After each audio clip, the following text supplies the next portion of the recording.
지난 7일 벌어진 애틀랜타 미용실 총격 사건의 가해자 차남윤 씨는 부인을 살해한 뒤에 스스로 목숨을 끊기 전 업소 뒤편 창고에 숨어있던 의붓 딸에게도 총격을 가했던 것으로 확인됐습니다. 하지만 다행히 총탄은 비껴갔습니다.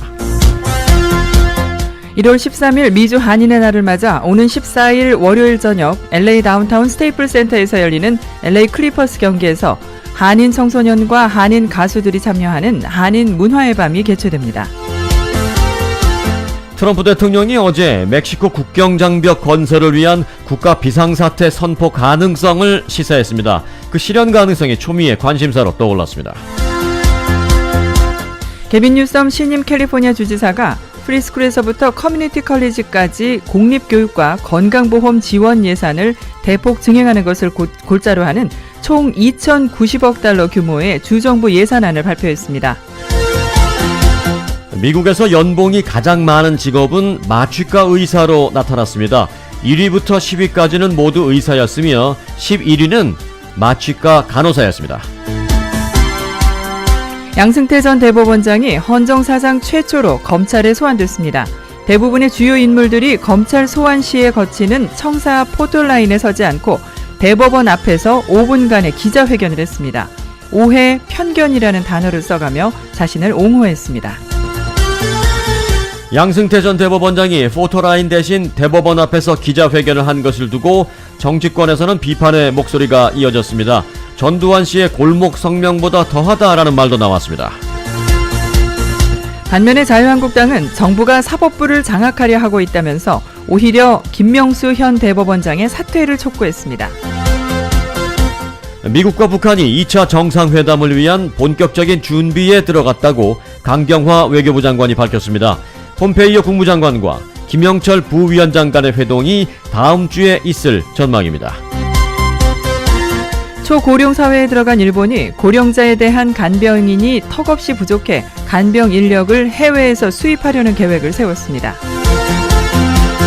문재인 대통령이 어제 신년 기자회견에서 강제징용 재판 결과와 관련해 일본의 겸허한 입장을 주문하자 일본 정부와 여당이 발끈하고 나섰습니다. 한국이 일본에게 책임을 전가하고 있다라는 주장입니다.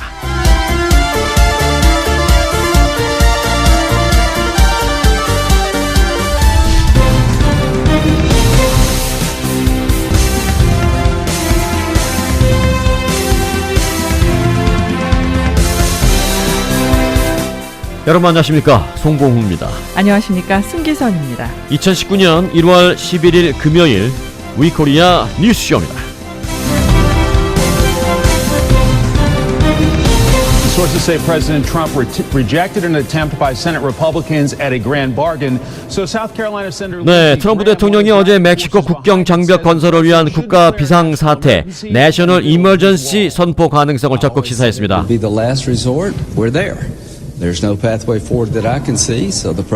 그 이제 실현 가능성에 대해서 초미의 관심이 되고 있는데요.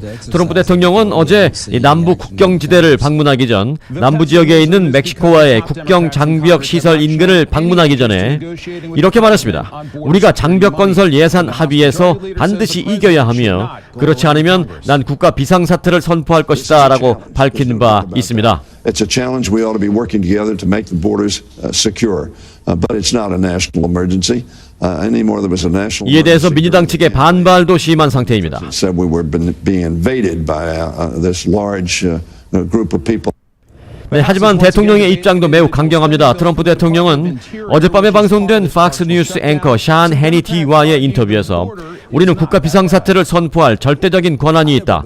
법률에 명백히 나와 있다라며 의회가 장벽 건설 예산을 승인하지 않을 경우 국가 비상사태를 선포할 수 있다는 뜻을 분명히 확인시켰습니다. 미국 대통령은 1976년에 제정된 국가 비상사태법에 따라 국가적 위기 발생 시에 비상사태를 선포하고 행정 권한을 확대시킬 수 있습니다. 구체적으로 어떤 경우가 국가 비상사태에 해당하는지는 법에 뚜렷하게 규정돼 있지는 않아서 사실상 대통령의 재량에 달려있다라는 게 언론들의 설명입니다. To me, that's a failure of government. But unfortunately, Washington, D.C. is so polarized now. People are so fixated on who's going to win and who's going to lose this argument that they forget the people that get hurt. 네, 워싱턴 DC 정가가 민주공화 양당으로 너무나 극명히 나뉘어져 있어서 서로 이 정당 정책, 이 정쟁이 너무 심하다라는 그런 얘기도 나오고 있습니다만은 트럼프 대통령은 분명히 이렇게 말했습니다. 국가 비상사태를 선포할 수 있다라고 말했습니다.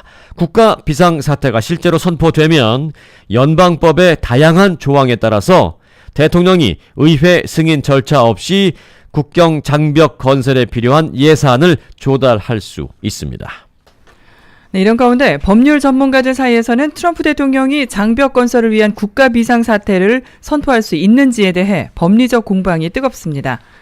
남텍사스 법대의 헌법학자 조시 블랙맨은 기본적으로 대통령은 언제든 원할 때 국가 비상사태를 선포할 수 있다라고 했고, 시카고 캔드 법대의 해롤드 크랜트 학장도 의회는 국가 비상사태법에 따른 대통령의 재량을 제한하지 않았다고 말했습니다.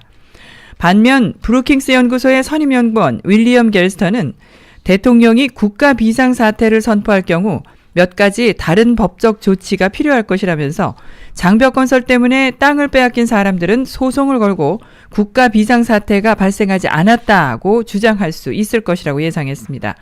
이른바 수용권, 즉 정부가 공공의 사용을 위해 보상을 대가로 사유재산을 수용하는 권리를 둘러싼 법률적인 문제가 발생할 수 있다는 겁니다. ABC 뉴스에 따르면 트럼프 대통령이 국가 비상사태를 선포한 뒤 의회가 양당의 합의로 선포를 취소할 수 있지만 이 또한 대통령이 거부할 수 있습니다. 그동안 의회가 대통령이 선포한 국가 비상사태를 취소하려 한 적은 한 번도 없었다고 전했습니다.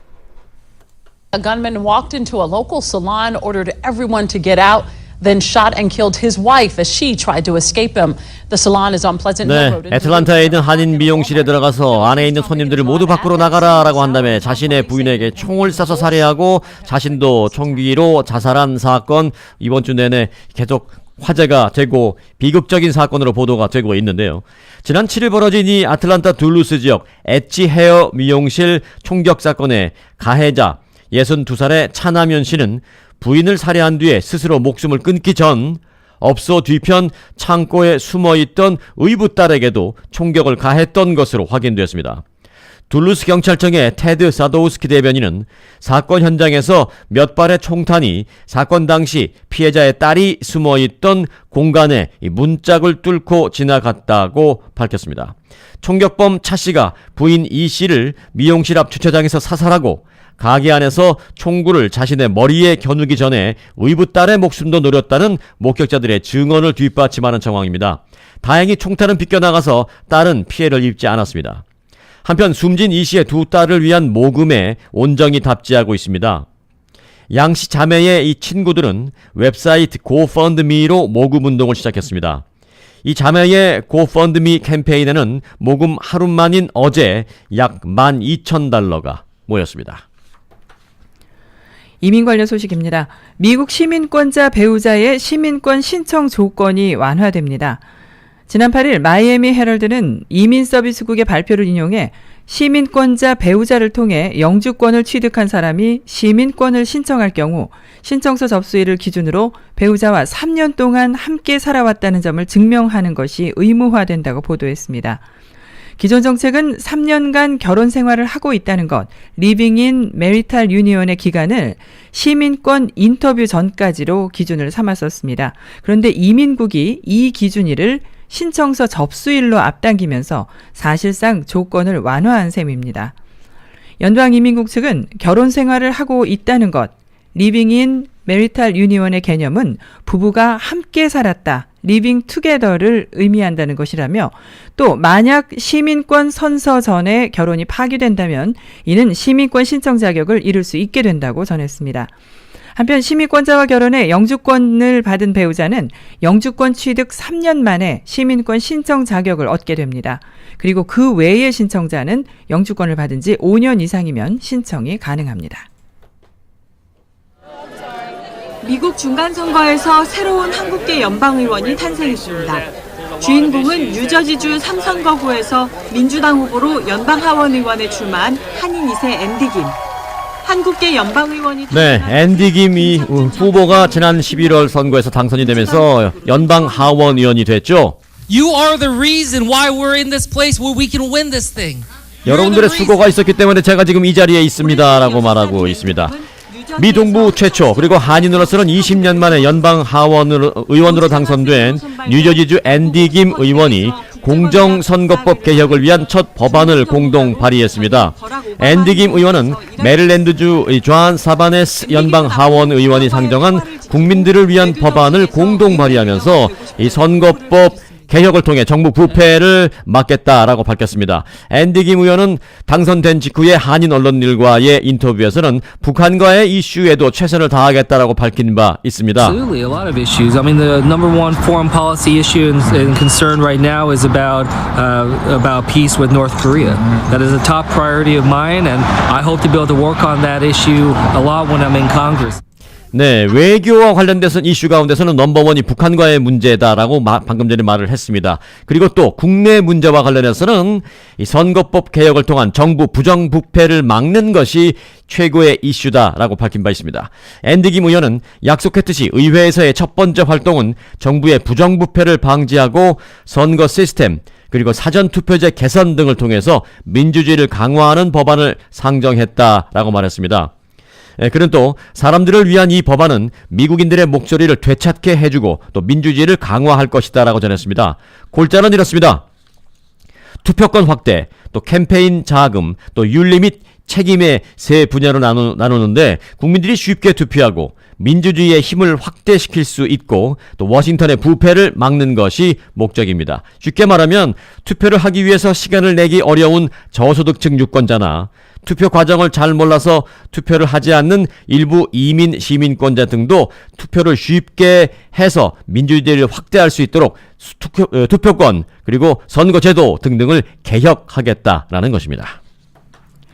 게빈 뉴섬 신임 캘리포니아 주지사가 프리스쿨에서부터 커뮤니티 컬리지까지 공립교육과 건강보험 지원 예산을 대폭 증액하는 것을 골자로 하는 총 2,090억 달러 규모의 주정부 예산안을 어제 발표했습니다.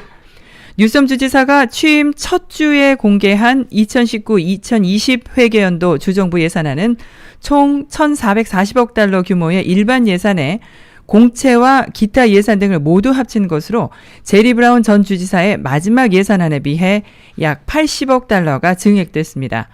따라서 주정부 세수 증가로 예산 편성에 여유분이 생겼다면서 이를 취약전 조기교육 확대와 초중고교 및 커뮤니티 컬리지 등 공교육, 또 건강보험 지원, 그리고 노숙자 대책 마련 예산 증액에 투입한다고 뉴섬 주지사가 밝혔습니다. 새 예산안에 따르면 공립학교와 커뮤니티 컬리지 예산 807억 달러, 또 커뮤니티 컬리지 무상교육을 1년에서 2년으로 확대하기 위한 예산 4억 200만 달러, 주정부 학자금 보조인 켈 그랜트 증액에 1억 2,160만 달러가 각각 배정됐습니다.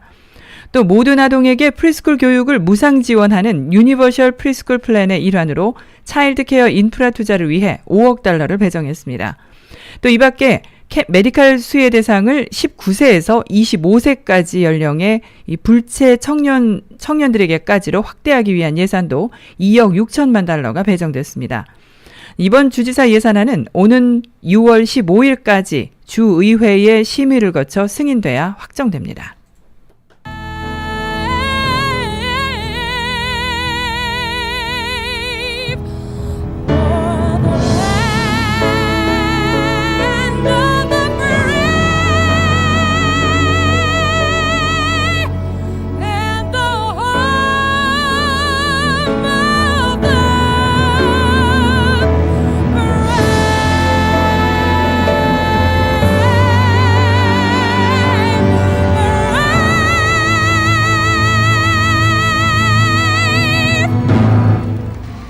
From South Korea, So-hyung. 네, 한국의 가수 소향이 몇 년 전 클리퍼스 경기장, LA 스테이플스 센터죠. 클리퍼스의 경기가 있는 스테이플스 센터를 찾아서 미국 국가를 부른 장면 잠시 전에 드렸는데요. 코리안 헤리티지 나잇 때였습니다. 자, 올해도 코리안 헤리티지 나잇이 스테이플스 센터에서 있습니다. 한인타운 청소년회관 KYCC가 LA 클리퍼스와 파트너십을 맺고 코리안 헤리티지 나잇, 한인 문화의 밤 행사를 엽니다. KYCC는 한인들의 미국 이민을 기념하는 미주 한인의 날이 오는 13일 일요일을 맞게 됨에 따라서 다음 날인 14일 월요일 저녁 다운타운 스테이플스 센터에서 열리는 이 클리퍼스와 뉴올리언즈 펠리칸스와의 경기에서 한인 청소년과 한인 가수들이 참여한 한인 문화의 밤을 개최한다고 밝혔습니다. 경기 당일 LA 저소득 아파트에 거주하는 한인 청소년 50명이 각 팀의 선수들과 하이파이브를 하기도 하고 또 이어서 한인 2세 가수 메건 리가 미국 국가를 부를 예정입니다. 경기 중간에는 또 한인 래퍼 주노 플러의 공연도 예정돼 있습니다. 또 이날 한국 프로야구 선수인 NC 다이노스의 나성범, 두산 베어스의 오재원 그리고 오재일 선수도 함께 관람석에 앉아서 축하를 할 예정입니다. 이날 입장권은 $15부터 시작되며 웹사이트 clippers.com에 들어가서 코리안 헤리티지라고 치면 알 수 있습니다. 프로모션 코드 이 코리안을 입력하면 경기장에서 태극기가 그려진 LA 클리퍼스 한정판 모자도 받을 수 있습니다. 12명 이상 단체 관람을 문의할 경우에는 클리퍼스의 한인 매니저 에릭 유 매니저에게 문의할 수도 있습니다. 전화번호는 213-204-2913 213-204-2913번으로 하면 됩니다. 지난 10월부터 로메인 상추 식중독이 발생하면서 60명이 넘는 사람들이 감염되는 사태가 벌어졌죠. 이제 걱정 없이 로메인 상추를 먹을 수 있게 됐습니다. 겨울철 로메인 상추 수확 지역이 캘리포니아 남부로 이동하면서 질병통제센터는 어제 가주에서 시작된 로메인 상추 식중독 감염이 끝났다고 선언했습니다. 로메인 상추 식중독은 지난 10월부터 12월 사이 16개 주에서 발생해 62명이 감염됐습니다. 그중에 25명은 병원 입원 치료를 받았습니다. 전문가들은 겨울철 로메인 상추 수확 지역이 애리조나와 플로리다, 가주 임페리얼 밸리 쪽으로 이동했기 때문으로 분석하고 있습니다. 로메인 상추 식중독 감염이 끝났다는 소식 전해드렸습니다.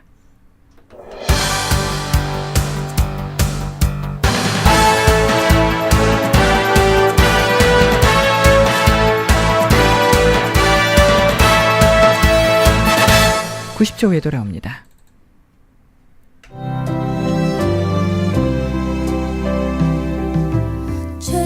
자동차 사업체보험 전문 윌서 제이팍 종합보험의 제이박입니다. 보험 믿음이 있어야 합니다. 미주동포사회에 신뢰와 정직으로 쌓은 30여 년 윌서 제이팍 종합보험의 동행은 계속됩니다. 213-380-9801로 연결되는 순간부터 여러분은 스페셜이 됩니다. 213-380-9801 윌서 제이팍 종합보험 모든 분들에게 항상 기쁨을 드리고 싶습니다.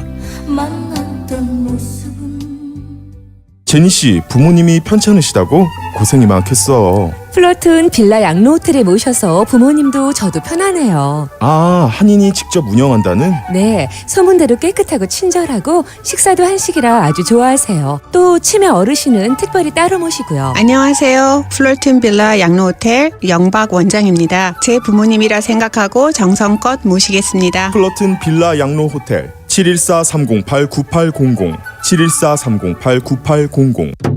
나가 남산당 뱃배를 먹고 장 기능이 개선되어 갖고 뱃살, 등살, 허리살, 얼굴살이 쫙 빠졌단 말이지. 장 기능이 개선돼서 살이 빠져? 뱃배로 장 기능을 개선시켜 신진대사 촉진하고 신진대사 촉진해서 지방질이 분해되고.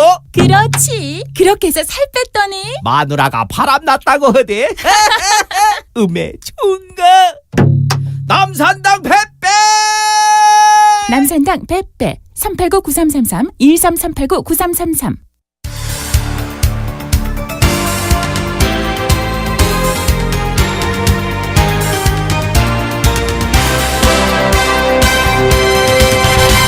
(2019년 1월 11일) 금요일 위코리아 뉴스쇼 함께하고 계십니다. 날씨입니다. 오늘 남가주 대부분 지역 구름 끼는 날씨 될 것으로 예상하고 있고요. 밤에 10% 지역에 비 오는 곳 있겠습니다. 버뱅크와 벤츄라의 오늘 낮 최고 기온은 62도, 그 외의 지역은 64도에서 67도의 기온 보이겠고 밤 최저 기온은 버뱅크 46도, 산타모니카, 샌디에고 54도, 그 외의 지역은 48도에서 52도 되겠습니다. 주말엔 구름 끼는 날씨 보이면서 비 내리는 곳 있겠습니다. 다음 주 목요일까지 비가 오락가락할 것으로 전망하고 있는데요. 내일 비 올 확률은 20에서 50%, 일요일 10%, 다음 주 월요일부터 목요일까지는 70에서 100%의 비 올 확률이 있습니다. 기온은 55도에서 63도가 될 것으로 예상됩니다. 지금까지 날씨였습니다.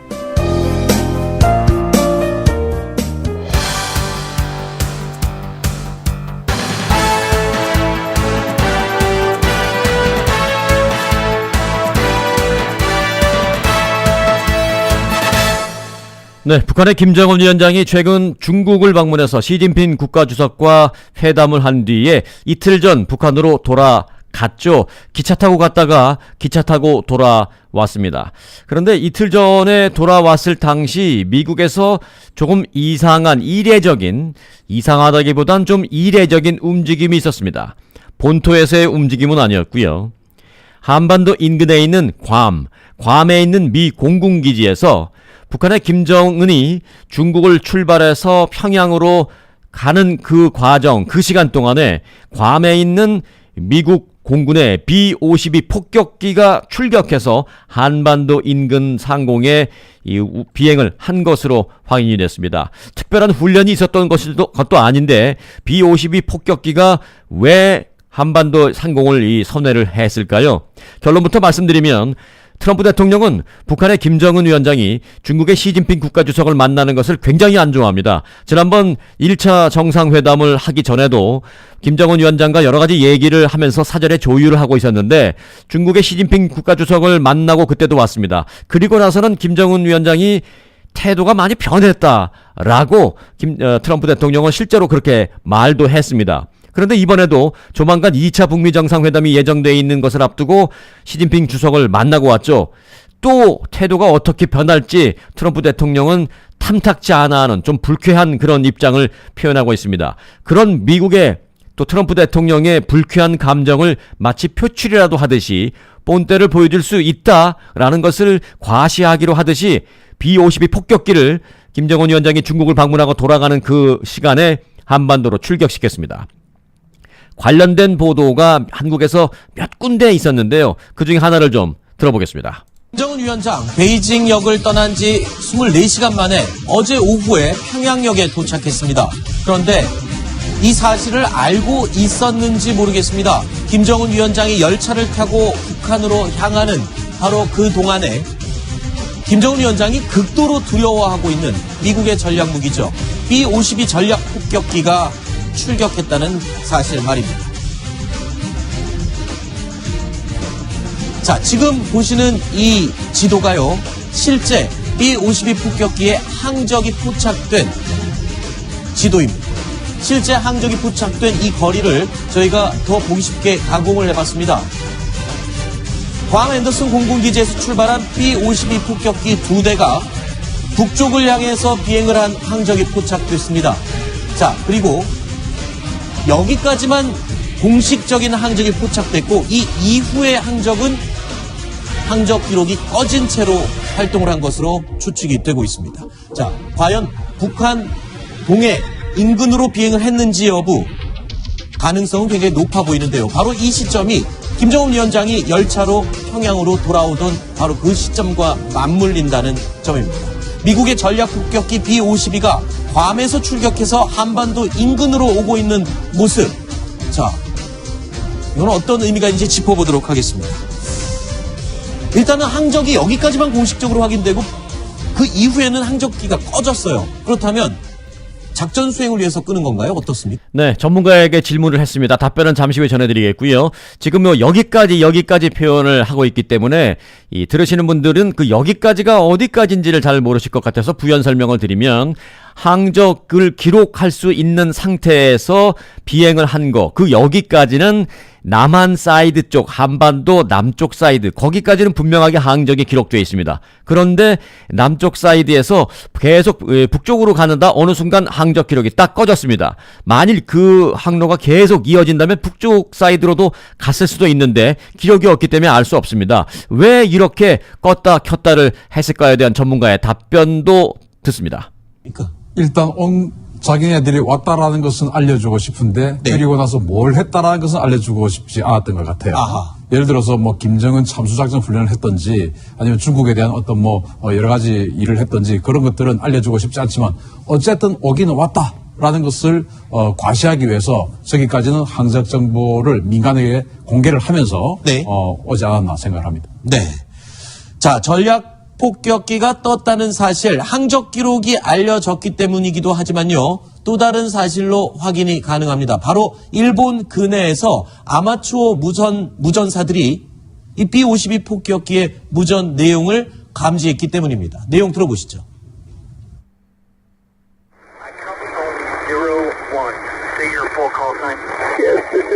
네, 여기는 01 비행기다라고 먼저 누군가가 얘기합니다.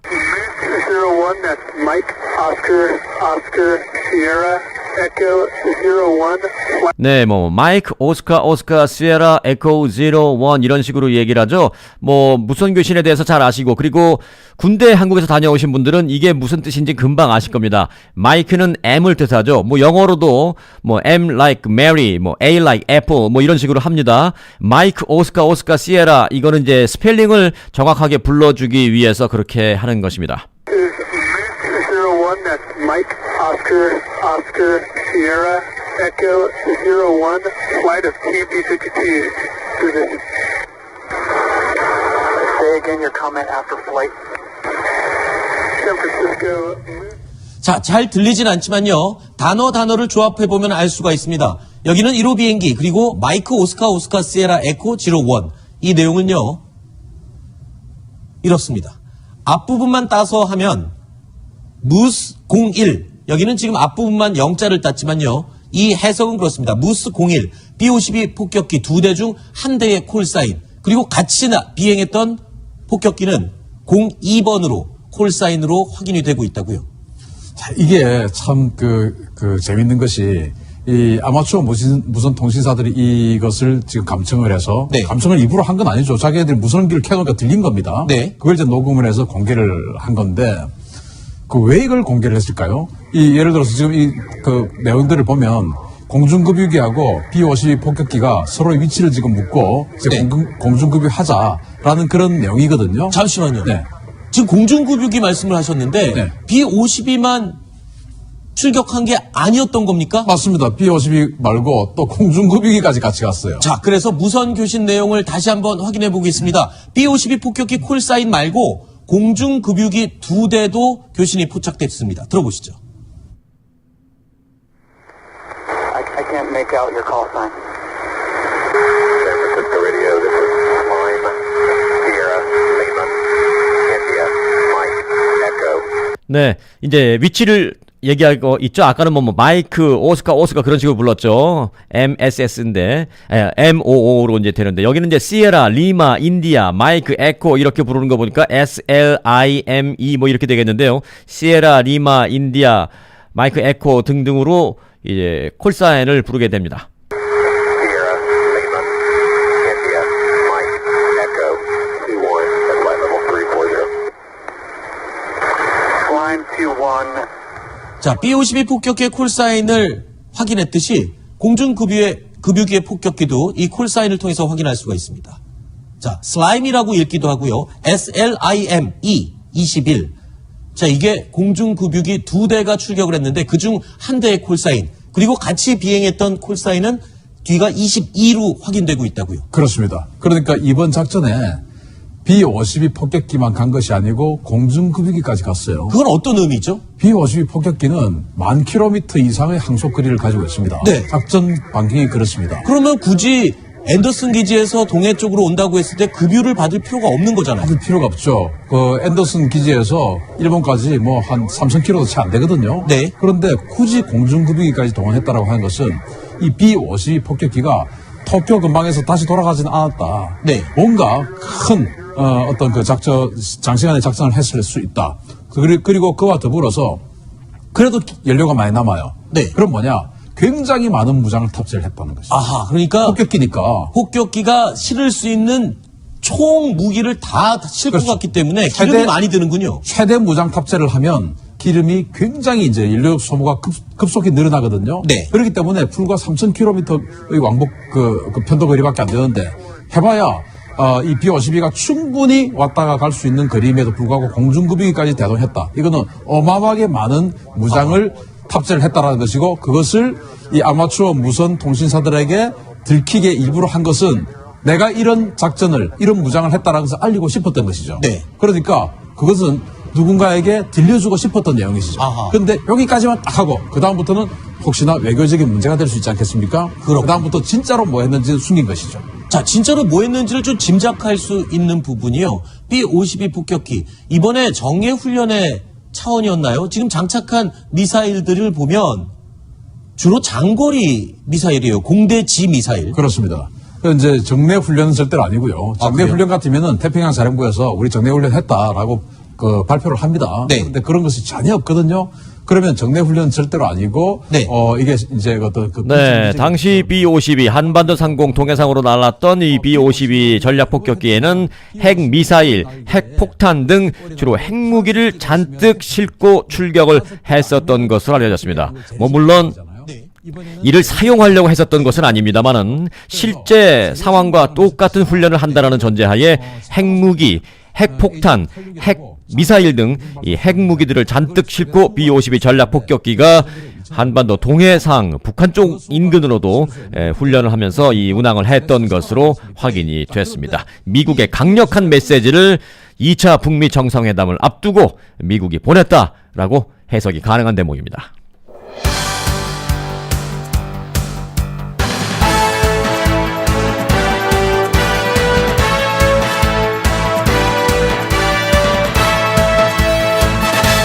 후에 돌아옵니다.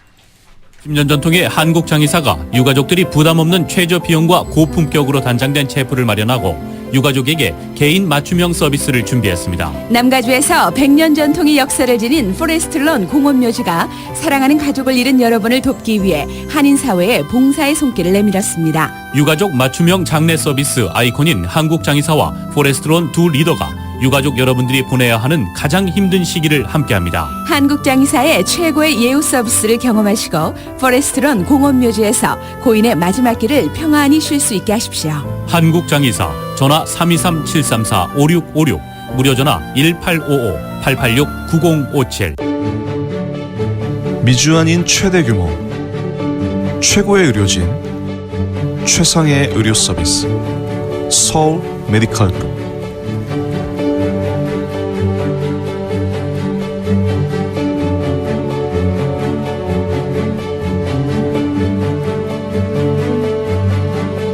가장 많은 한인 주치의와 전문의가 속해 있는 서울 메디컬 그룹.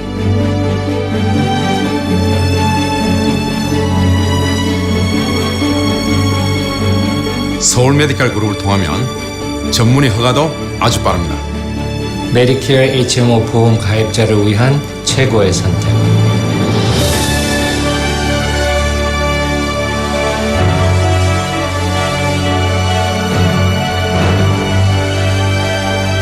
메디컬 그룹은 건강과 생명을 우선으로 하는 서울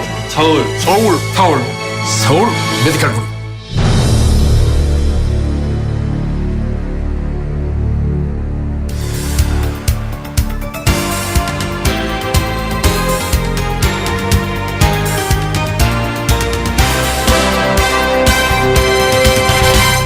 네, 어제는 대한민국 역사상 또 한 번 치욕스런 참담한 날이었습니다. 헌정사상 최초로 전직 대법원장이 검찰에 소환됐습니다. 한 가지 이례적인 것은 전직 대통령이 검찰에 소환될 때도 그들은 검찰청사 앞에 마련된 포토라인에 섰습니다. 그리고 사진을 찍을 수 있도록 자세를 취한 뒤 한두 마디 하고 바로 검찰청사로 들어갔습니다. 포토라인이라는 것은 별거는 없습니다. 검찰청사 앞에 바닥에 테이프로 이렇게 표시를 해놓으면, 마크를 해놓으면 소환되는 사람이 그 마크 앞에, 마크 위에 서서 잠시 부동자세를 취하고 사진을 찍을 수 있게 한 뒤에 한두 마디 하고 들어가는 것이죠. 전직 대통령도 그렇게 했습니다. 그런데 양승태 전 대법원장은 검찰 포토라인이 아니라 자신이 일했던 대법원 청사 앞에서 5분간의 입장 발표를 했습니다. 그와 관련된 찬반 논란은 잠시 후에 전해드리겠고요. 무슨 말을 했는지를 지금부터 전해드릴 터인데, 주변에서 구속하라 막 이런 소리를 마이크로 크게 떠드는 시위대가 있어서 도대체 양승태 전 대법원장이 말은 잘 안 들릴 수도 있습니다만은 짜증내시면 안 됩니다. 왜? 지금 우리가 잘 안 들리는 그 소리가 시끄러운 것 때문에 나는 짜증이 문제가 아니라, 어제 이 현장은 대한민국 역사적으로 참으로 참담한 아비기환, 아수라장 그 자체였기 때문에 우리는 소리가 좀 잘 안 들리는 그런 상황에 짜증은 감내해야 합니다. 지금 여기는 대부분입니다. 무엇보다 먼저 죗값을 심판해야 될 부분입니다. 재임 기간 동안에 일어났던 일로 인해서 대법원장이 아니라 국민 여러분께 이렇게 큰 심려를 끼치던 데 대해서 진심으로 송구스러운 마음입니다. 무엇을 노리고 기자회견을 이 일로 인해서 법관들이 많은 상처를 받고 검찰청 또 여러 사람들이 서시기 바랍니다. 수사당국으로부터 조사까지 받은 데 대해서 욕되게 하지 마십시오. 참으로 참담한 마음입니다. 사법농단으로 이 모든 것이 살비한 바닥을 떨어졌습니다. 저희 부독의 소치로 인한 것이고, 따라서 그 모든 책임은 제가 지는 것이 마땅하다고 생각합니다. 국민들이 신망하고 있습니다. 다만 이제는 이 자리를 빌어 제가 국민 여러분에게 우리 법관들을 믿어주실 것을 간절히 호소하고 싶습니다. 절대 다수의 법관들은 국민 여러분에게 헌신하는 마음으로 법관으로서의 사명감을 가지고 성실하게 공개하고 있음을 보고 살펴주시기 바랍니다. 당신의 죗값을 심판해야 될 부분입니다. 이 사건에 관련된 여러 법관들도 자기들 각자의 직분을 수행하는 과정에서 적어도 법과 양심에 반하는 일은 하지 않았다고 말하고 있고, 저는 그 말을 믿고 있습니다.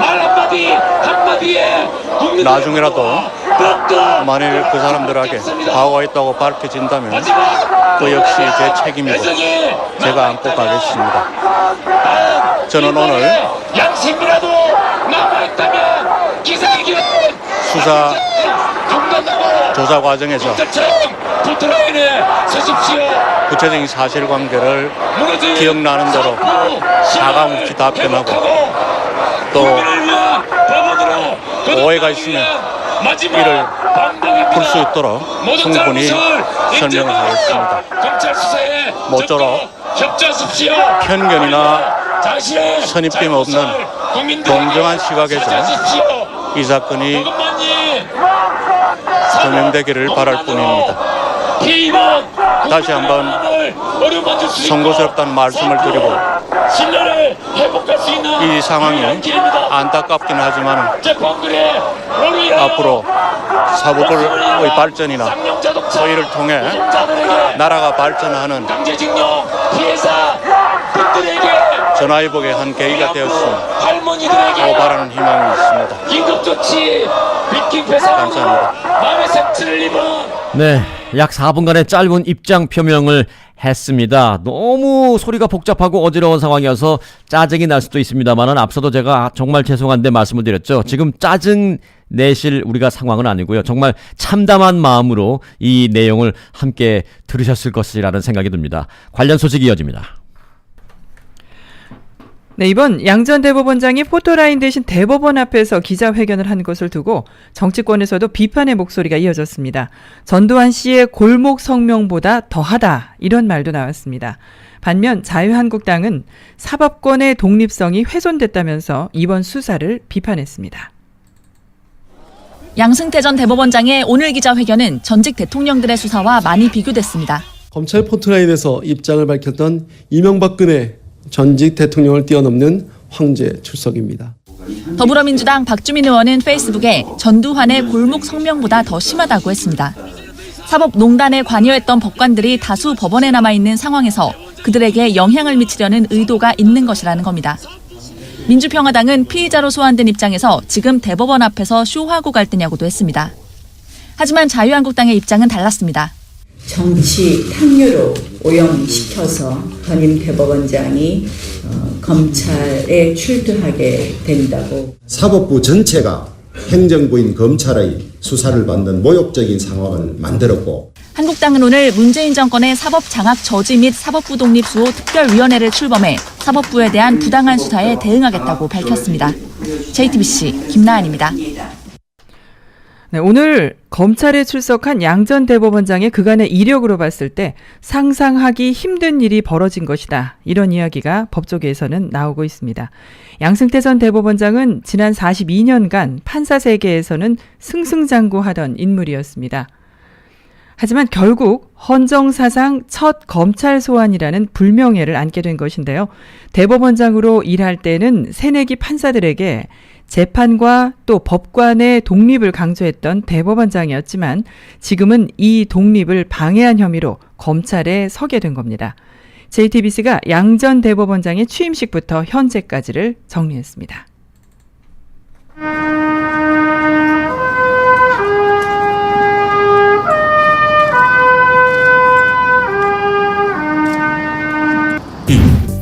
재판의 독립 없이는 법원이 결코 그 사명을 완수할 수 없고 민주주의도 존중할 수 없음을 저는 확신합니다. 양 전 대법원장은 1975년 서울에서 판사 생활을 시작했습니다. 대부분의 법관 생활을 서울에서 지냈고 1999년엔 서울중앙지법 화산 수석부장 판사로 IMF 위기로 줄도산된 기업들을 관리하기도 했습니다. 2005년 대법관에 이어 퇴임 직후 다시 대법원장이 되면서 법관 인생의 정점을 찍었습니다. 하지만 대법원장 임기 중 정부와 기업의 우호적인 판결이 잇따르면서 법원 안팎의 비판을 받았습니다. 박근혜 정부 때 왕 실장으로 불린 김기춘 전 비서실장과 경남고 서울대 법대 동문인 것도 도마에 올랐습니다.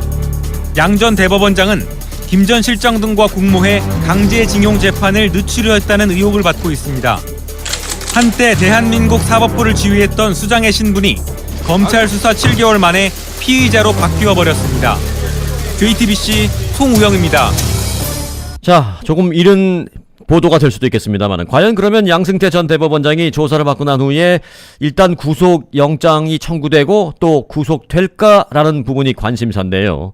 구속영장을 검찰이 청구할 가능성은 일단 법조계에서는 높게 보고 있습니다. 그러나 문제는 검찰 쪽에서 구속영장을 청구하면 법원에서 영장 전담 판사가 그것을 발부하거나 또는 기각해서 내보내도록 하거나 둘 중에 하나인데 일반적으로 일반 케이스, 일반 사례에는 검찰 쪽에서 검사가 구속영장을 청구하면 대부분의 일반인들의 경우에는 80% 이상 영장이 발부됩니다. 구속된다는 얘기죠. 하지만 이번에 사법농단과 관련해서 이 법관들과 관련된 인물들을 영장 청구를 했을 때 이에 대한 발부가 아니라 기각시키는 사례는 거꾸로 기각이 80%가 넘습니다. 과연 믿을 수 있을까요? 알아봅니다. 구속영장 발부율 25%. 사법농단 사건 수사에서 검찰이 받아든 성적표입니다. 4건 영장 청구에 임종원 전 법원 행정처 차장 단 1명에 대해서만 발부됐습니다. 특히 발부 가능성이 높아 보였던 박병대, 고영한 전 대법관에 대한 영장도 나란히 기각됐습니다. 압수수색 영장은 수사 중반까지 기각률이 90%가 넘었습니다. 지난해 6월 시작된 검찰 수사가 먼 길을 돌아온 것도 이 때문입니다. 양승태 전 대법원장에 대한 구속영장이 청구됐을 때 역시 발부 여부를 점치기 어렵습니다. 양 전 대법원장도 마치 이를 의식한 것처럼 미묘한 발언들을 쏟아냈습니다. 우선 후배 법관들을 감싸 안는 발언. 법관들이 많은 상처를 받고 조사까지 받은 데 대해서 참으로 참담한 마음입니다. 법관이란 단어만 5번이나 썼습니다. 국민은 3번 언급했습니다. 또 편견, 선입견이란 단어를 되풀이해 사용한 것도 의미심장합니다. 편견이나 선입견 없는 공정한 시각에서 이 사건이 소명되기를 바랄 뿐입니다. 결국 자신의 행위가 도의적 책임은 물을 수 있어도 죄는 되지 않는다는 논리로 방어막을 편 겁니다. 대법원 앞 기자회견은 한때 사법부 수장이었던 존재감을 과시했다는 평가입니다. 예정된 수순인 검찰의 구속영장 청구. 전 사법부 수장이 던진 메시지에 서울중앙지법 영장전담재판부가 향후 어떤 판단을 할지 벌써부터 관심이 모아집니다. KBS 뉴스 정성호입니다.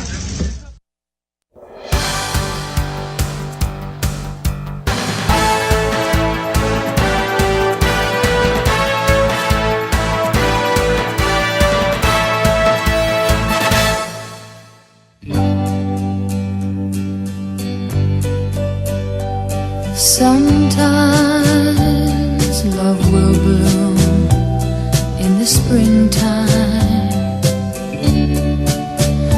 Then like flowers in summer it will grow. Then fade away in the winter.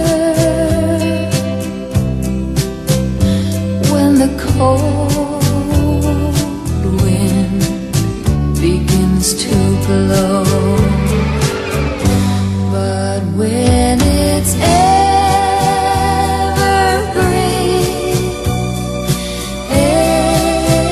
evergreen, it will last through the summer and winter too.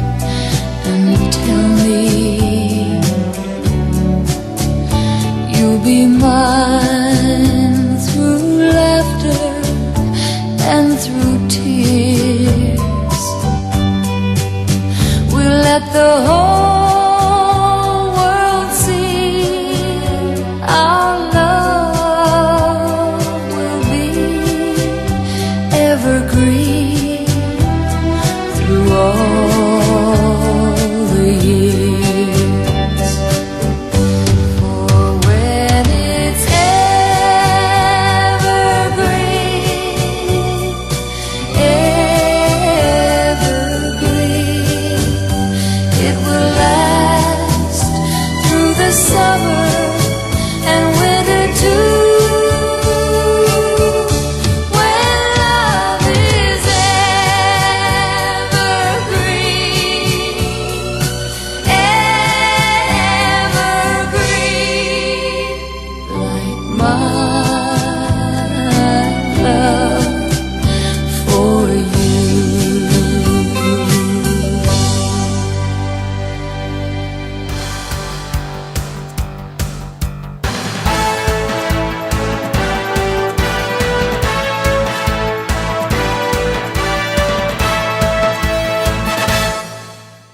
(2019년 1월 11일) 금요일 위코리아 뉴스쇼 함께하고 계십니다. 한국의 빙상계 성폭행 관련 소식으로 이어드립니다. 쇼트트랙 조재범 전 코치가 폭행 혐의에 이어서 성폭행 혐의까지 받게 되면서 사태는 새로운 국면을 맞고 있습니다. 이런 가운데 조 씨의 폭행 사건을 변호하던 로펌이 사임 의사를 전달한 것으로 확인됐습니다. 성폭행 고소 사건은 논의되지 않았던 일이라는 것이 그 이유였습니다. JTBC의 보도입니다. 쇼트트랙 조재범 전 코치는 선수들을 상습 폭행해 지난해 1심에서 징역 10월을 선고받았습니다. 사흘 뒤에 항소심 선고가 예정됐지만 재판은 23일로 미뤄졌습니다. 추가로 제기된 성폭행 피해가 폭행과 연관되어 있는지를 따져봐야 한다며 검찰이 변론 재개 신청을 했고 재판부가 이를 받아들인 겁니다. 폭행에 얽힌 쟁점들은 이제 성폭행 의혹과 맞물려서 다시 돌아보게 됐습니다. 이런 가운데 조 씨의 폭행 사건 변호를 맡은 로펌은 사임 의사를 밝혔습니다. 다음 주 법원에 사임계를 제출할 예정인데 추가 성폭행 고소 부분에 대한 법률 대리는 애당초 논의되지 않은 부분이라고 설명했습니다. 성폭행 의혹에 대한 수사는 속도를 내고 있습니다. 경찰은 조 씨가 수감돼 있는 구치소를 찾아 성폭행 혐의에 대한 피의자 조사를 할 예정입니다. 조 씨 측은 고소 내용을 확인하지 못해 경찰 조사를 준비하는 데 어려움이 있다면서 폭행은 인정하지만 성폭행 혐의는 사실이 아니라고 말했습니다. JTBC 이혜원입니다. 네, 지난 5년간 빙상이 체육계에서 가장 많은 성폭력 징계가 내려진 종목으로 확인됐습니다. 성폭력 징계를 받고도 가해자들은 여전히 현장으로 돌아오고 그러면서 악순환이 계속되어 왔습니다. 그렇게 가해한 코치라든지 임원들은 죄의식이 없이 계속 지도 생활을 하고 점점 이게 악순환이 되고 쇼트트랙, 스피드스케이팅 선수들의 모임 젊은 빙상인연대는 성폭력 피해 사례만 5건 확인했지만 피해자들은 무서워서 입을 다물고 있다고 말했습니다. 실제 대한체육회가 지난 5년간 결정한 징계 현황을 보면 빙상이 5건으로 모든 종목을 통틀어 가장 많았습니다. 빙상계의 폐쇄성 속에서 수면 위로 드러난 게 이 정도일 뿐입니다. 더 큰 문제는 가해자가 징계를 받고도 쉽게 현장으로 돌아오고 있다는 겁니다. 2014년 성폭력 의혹이 제기되며 국가대표를 떠났던 전직 코치는 여전히 학생들을 가르치고 있습니다. 체육계 전체 현황을 봐도 최근 5년 동안 폭행과 성폭력 등 비위로 징계를 받은 가해자들은 10명 중 4명꼴로 다시 현장에 돌아오는 것으로 나타났습니다. 조재범 전 코치의 성폭행 의혹 속에서 이곳저곳에서 대책들은 쏟아지지만 뒤늦은 감이 있습니다. 대한체육회의 대처는 보여주기에 그쳤습니다. 최근 발표한 폭행 및 성폭력 실태 조사에서 선수 10명의 성폭력 피해를 확인했지만 추가 조사를 하지 않았습니다. 교육부는 뒤늦게 운동 지도자의 징계 정보를 학부모들에게 공개하는 방안을 추진하겠다고 밝혔습니다. JTBC 이도성입니다. 성적인 부적절한 처신에 대한 소식이 하나 더 있습니다. 이번엔 몽골 주재 외교관이 논란의 중심에 섰는데요. 몽골 대한민국 대사관 고위 외교관이 현지 여직원과 부적절한 신체 접촉을 했다는 의혹이 일고 있습니다. 오늘 몽골의 한 언론인이 자신의 페이스북에 관련 영상을 올렸는데 대사관 측은 직원들끼리 회식 도중 일어난 일이라고 해명했습니다. 오늘 오후 올라온 몽골 언론인 티모 씨의 페이스북 영상입니다. 몽골인 여성이 울고 있습니다. 옆에는 한국인 남성이 앉아 있습니다. 신체 접촉도 눈에 띕니다. 남성은 주 몽골 대사관 고위 외교관으로 확인됐습니다. 대사관은 JTBC 취재진에 해당 외교관이 자택에서 직원들과 회식을 하다 벌어진 일이라고 해명했습니다. 외교관이 자는 사이 직원들끼리 다툼이나 경비원이 들어와 영상을 찍었다는 겁니다. 영문인지는 모르겠지만은 여자 직원이 이제 옷을 벗고 있으니까는 사람들이 들어와가지고 촬영하고 그러니까는 가려졌답니다. 더불어민주당 송영길 의원실 확인 결과 해당 외교관은 외교부 소속이 아닌 타 기관 파견자로 확인됐습니다. 대사관 측은 이 일이 지난해 9월 발생했다고 설명했습니다. 강경화 외교부 장관이 성비위 엄정 대응을 강조했던 때입니다. 외교부는 관계자들을 대상으로 정확한 사실관계를 조사 중입니다. JTBC 이호진입니다.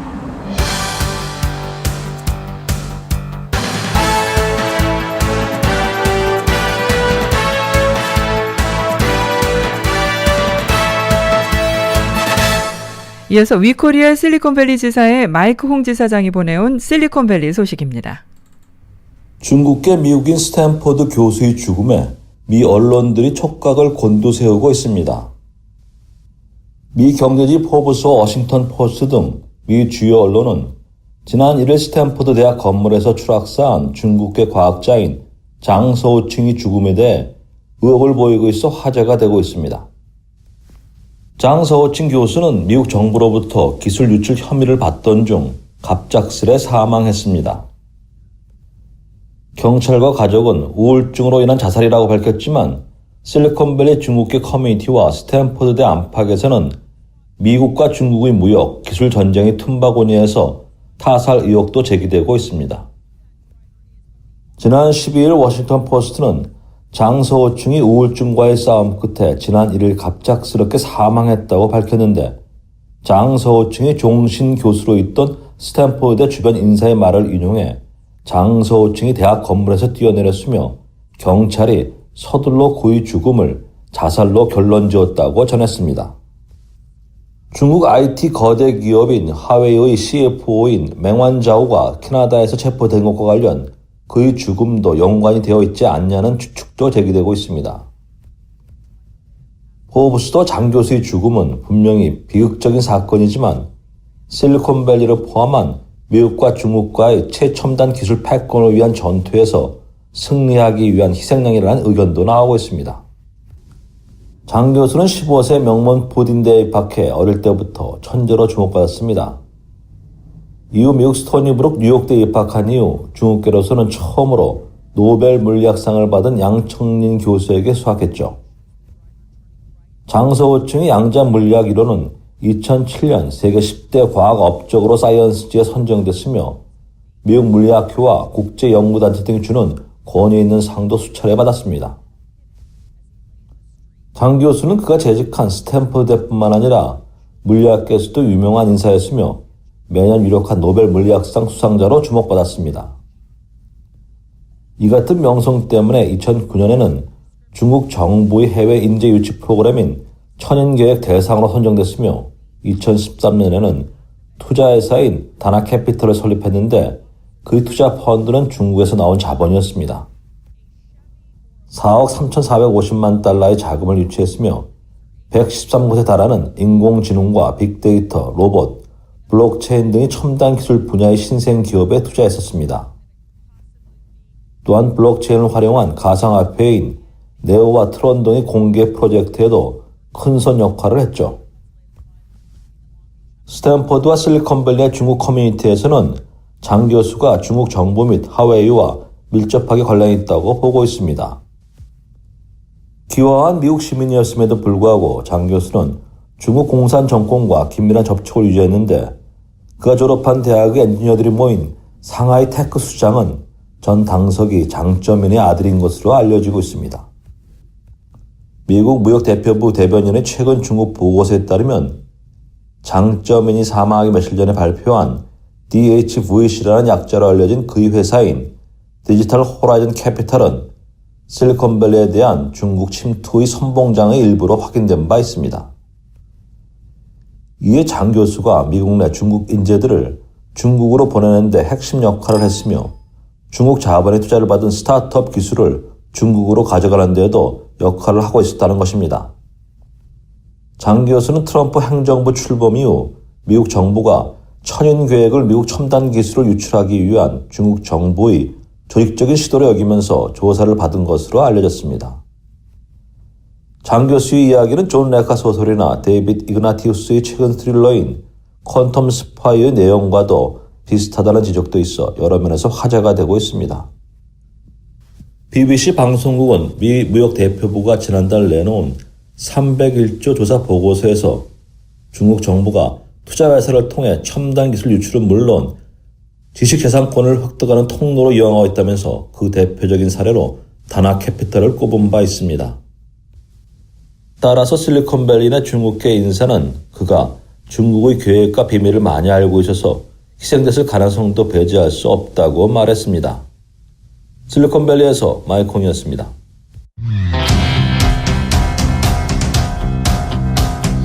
그래 그럴 수도 있겠지 그래 그럴 수도 있어 좀 더만 생각할까 love today 꿈을 꾸면 흰눈이 펑펑 눈을 뜨면 바람 솔솔 네, 뉴스 지금까지 진행해 승기선, 송봉우였습니다. 고맙습니다. today